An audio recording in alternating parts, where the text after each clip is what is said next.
Smile and Learn! Olá, amigos e amigas!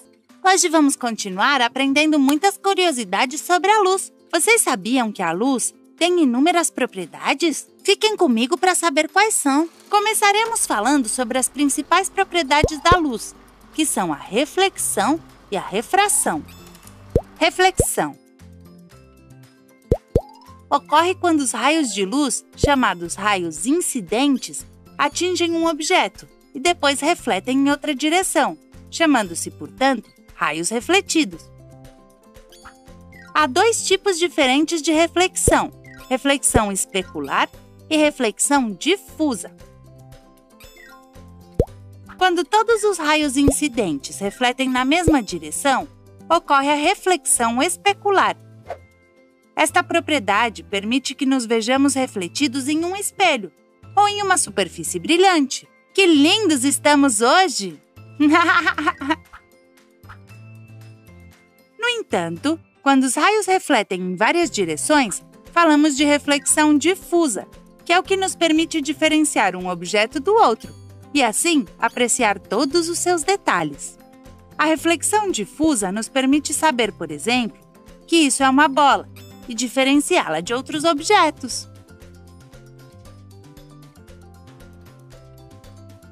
Agora vamos ver outra propriedade da luz, a refração.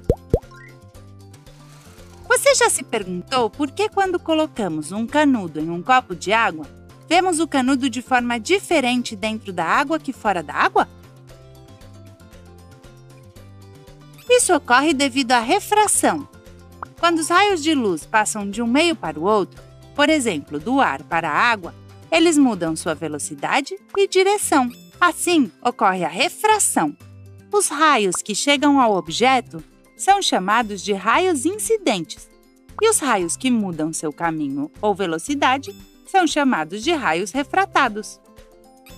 Essa propriedade faz com que possamos ver os objetos de forma diferente, como quando olhamos para um objeto através de uma lupa. A refração é a propriedade que usamos para criar lentes, encontradas, por exemplo, em óculos ou nos objetivos das câmeras fotográficas. A refração também é a propriedade que permite que a luz branca se decomponha em cores diferentes. Este fenômeno pode ser visto usando um prisma. Quando os raios atingem o prisma, eles se decompõem nas diferentes cores que os compõem. Isaac Newton foi o primeiro a conseguir isso com um experimento realizado no século XVII. Sim, já faz um tempo. Você conhece algum evento natural onde ocorre esse fenômeno? Você acertou!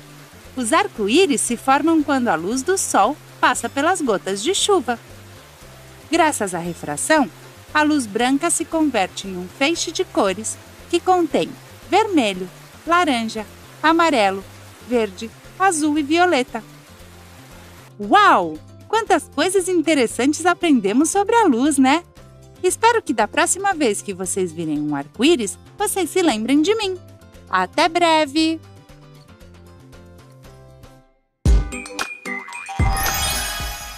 Quantas coisas aprendemos em um único vídeo! Você sabia que tem muito mais? Imagine tudo o que você pode aprender. Inscreva-se no canal educativo da Smile and Learn para aprender brincando e se divertindo.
Olá, pequenos cientistas! Eu sou o professor Bill Tyson e juntos vamos conhecer diversas formas de ciência.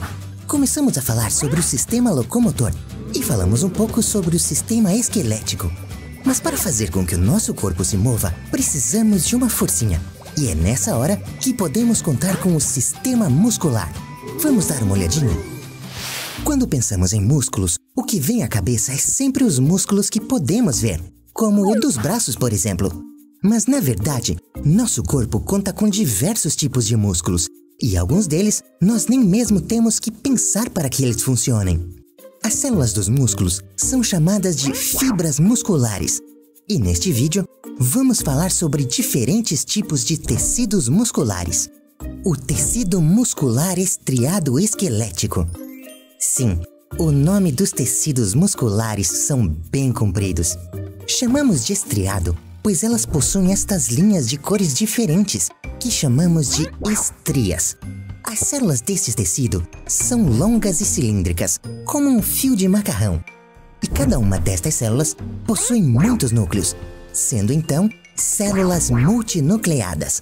Como o nome diz, este tecido fica preso aos nossos ossos e são responsáveis pelo nosso movimento. Então, elas funcionam quando nós queremos. Chamamos isso então de contração voluntária. O segundo é o tecido muscular estriado cardíaco. As fibras deste tecido são alongadas, mas elas são ramificadas.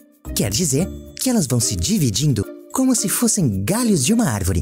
Essas células possuem 1 ou 2 núcleos e sua contração é involuntária, o que significa que ela funciona mesmo sem que tenhamos que ativá-las. Este tecido é encontrado no coração. E por fim, o tecido muscular liso, ou tecido muscular não estriado. Como o nome diz, ele não tem estrias, e seu formato é fusiforme. Fusiforme? Que nome estranho! Chamamos de fusiforme algo que é mais grosso no centro e fininho nas pontas. Deste jeito, suas células possuem 1 ou 2 núcleos. A contração destas células também é involuntária e pode ser encontrada em muitos órgãos, como a bexiga urinária, por exemplo. Contrações involuntárias. Ainda bem que alguns músculos funcionam mesmo sem que tenhamos que pensar. Já imaginou se tivéssemos que pensar para o nosso coração bater? Isso daria muito trabalho. Por hora é só, pessoal. Nos vemos na próxima. Então, quer me ajudar a alcançar mais pequenos cientistas? Compartilhe este vídeo.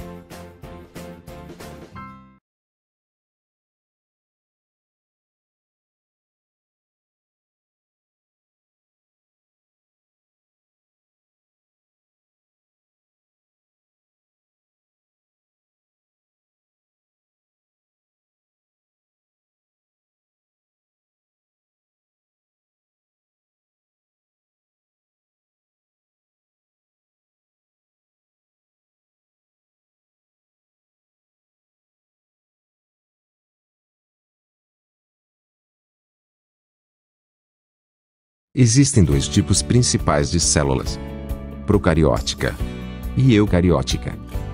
As células procarióticas são as mais antigas e mais simples. Vejamos algumas diferenças. As células procarióticas são muito menores do que as células eucarióticas e têm uma estrutura bem mais simples que a célula eucariótica.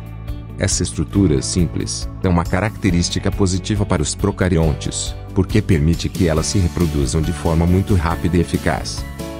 As células procarióticas não possuem um núcleo. A própria palavra procariota nos diz algo sobre sua estrutura.